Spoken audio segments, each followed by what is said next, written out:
Hey there riders, Moto Journo Kris here, and Suzuki have revealed the updated GSX-s 750, but someone's stolen half the cylinders. Oh wait, sorry, this is the new GSX-8S, unveiled at EICMA and arguably the styling standout of the new 2023 models we've seen so far. I've long thought a modern 750 Katana would be cool to see, and honestly this new GSX-s model actually fills that gap, even though Suzuki aren't calling it that. It appears as though the new GSX-8S, or 8S as I'm just going to call it, is intended to replace that GSX-s 750, which is a victim of Euro 5, offering a comparable machine in many ways at a competitive price with a good road-centric loadout and decent electronics, so pretty much what the GSX-s 750 was already doing.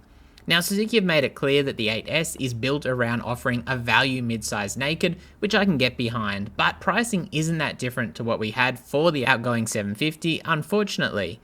So here's the tech rundown, and let's see if we can spot some big improvements. All new is the 776 double overhead cam parallel twin, which to its credit is a 270-degree crank, so king of the parallel twins when it comes to character. Power is 61 kilowatts at 8,500 RPM, and torque, probably the more important figure, is peaking at 79 Nm at a low 6,800 RPM. By comparison, the GSX-s 750 offered an additional 13 kilowatts, but about 4.5 less torqueses, that's a technical term, with the need to rev the bike harder to get at that performance. Engine preference will probably play a part here, but a 4 sounds better, especially at full song.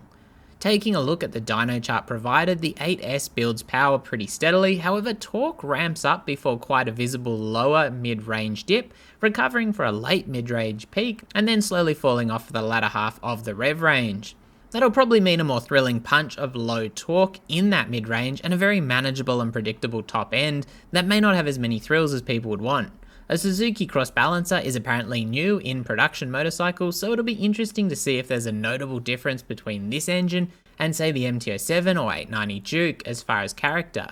Ride-by-wire is run with dual 42mm throttle bodies and high pressure fuel injectors for efficiency, while the airbox is situated under the rider's seat. A 2-into-1 exhaust meets a sizable collector with a tiny muffler exiting near the rear rim, as it's unlikely much sound dampening is required after 2 cats and that collector. It's a win for weight centralization however, but hopefully it's not a one-piece design. The Suzuki clutch assist system is also run, in other words a slip and assist clutch, as well as low RPM assist, the latter making the bike harder to stall. Suzuki Easy Start is also featured, alongside ride modes and traction control, with the 3 ride modes all reaching peak power, but offering much softer curves in the lower 2 modes. Traction control is likewise a 3-mode system, which either ramps up intervention or allows more spin depending on which way you go. In a cool move, a bidirectional quickshifter is also standard, which is a personal favourite. However, there's no IMU, a feature also missing on the new Hornet Honda. A new frame and swing arm were also developed specifically for the 8S, with the frame and subframe in steel tube, while the swing arm is a light aluminium unit specifically for this model. Brakes are a pretty no-fuss setup, dual 310mm front rotors with Nissan 4-pot calipers, a 240mm rear rotor, and single pot caliper, so pretty much what you'd expect in this category, backed up by regular old ABS. Ergonomics are typically naked bike, tall bars, easy to reach pegs, and a contoured seat coming in at 810mm, which is pretty middling for a mid-capacity naked bike. Bars are fairly wide and nicely tapered back to the rider, with a clear TFT display run to good effect. That's a 5-inch full colour TFT too, with day and night modes. A toggle on the left switch block with mode button provides access to the various settings and is a simple and elegant solution that'll be easy to use on the run. KYB provide the USD fork and monoshock, and there's preload adjustment on the rear in a fairly basic overall setup.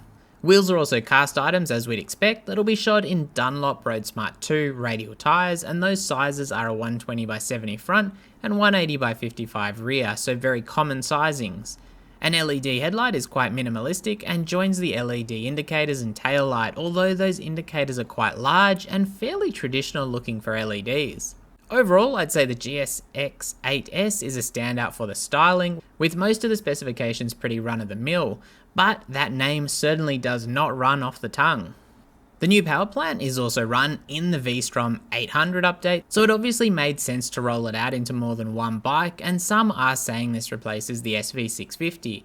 The only problem there is the pretty significant price hike, and I may be wrong, but I'd have said the super competitive SV pricing was a big factor in that bike's continued success. Certainly the bike can't be lambs here in Australia, but can be A2 restricted in Europe, so it covers the base there, while a 202 kilo wet weight is actually a bit heavy, with the MT-07, probably a good comparison point, staying under the 185 kilo mark. Suspension with more adjustment would have been nice, but realistically a well set up one size fits all system will probably keep more riders happy than one with heaps of adjustability in this kind of price and rider range. Pricing is a competitive $14,190 right away here in Australia, with US and UK pricing not seeming to have been released quite yet. Based on the Australian pricing, it seems likely to undercut the current GSX-s 750 by a fairly small margin though, as a reference point if you're wondering. So let me know what you think of the GSX-8S. Does the styling work? Are you happy to see another parallel twin? Does it replace the SV650? And would you buy one? Stay safe out there till next time, and thanks for watching. If you're still here, hit that like or subscribe button.